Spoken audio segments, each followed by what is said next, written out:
Donald Trump is openly boasting about military actions in Iran and signaling possible escalation, including threats targeting the country's energy and oil infrastructure. He has stated that the United States would hit Iran extremely hard and bring them back to the Stone Ages.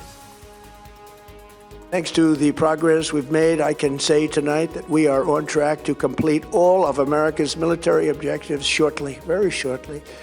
We're going to hit them extremely hard over the next 2 to 3 weeks. We're going to bring them back to the Stone Ages. With earlier remarks reportedly suggesting strikes could be carried out just for fun, while War Secretary Pete Hegseth has dismissed the importance of rules of engagement.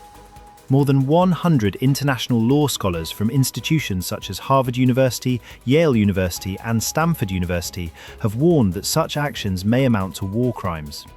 An open letter published by Just Security raises concerns about violations of international human rights and humanitarian law, emphasizing that even threatening unlawful attacks could demonstrate criminal intent under international legal standards. Legal experts are increasingly alarmed by reports of civilian casualties, with strikes allegedly hitting schools, homes, and health facilities. A February 28th attack on a girls' school in Minab reportedly killed around 175 students, according to the Iranian Red Crescent, while the US military is investigating possible responsibility. Additional allegations state that US and Israeli forces have attacked medical facilities, destroyed the Pasteur Institute of Iran, and carried out a double-tap bridge strike that killed civilians and injured emergency responders.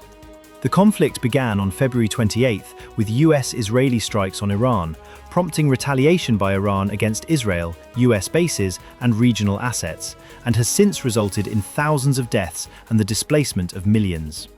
Trump has appeared to celebrate the strikes while threatening further destruction, including targeting bridges and power plants. Former US War Crimes Ambassador Stephen Rapp warned that the United States risks being seen as a rogue state, noting that targeting desalination plants would clearly constitute a war crime. Human rights expert Kenneth Roth added that attacks on power plants could also be unlawful if civilian harm is disproportionate to the anticipated military advantage. Under international humanitarian law, civilian infrastructure cannot be targeted unless it is strictly necessary and proportionate, and experts stress that violations of these principles could constitute war crimes. International concern is growing, with the global community closely watching US conduct and the possibility that it may be judged as violating international law. Accountability remains limited, however, as the United States and Israel are not parties to the International Criminal Court. Critics, including former US officials, warn of an increasing willingness to commit potential war crimes and a dangerous normalization of attacks on civilian infrastructure.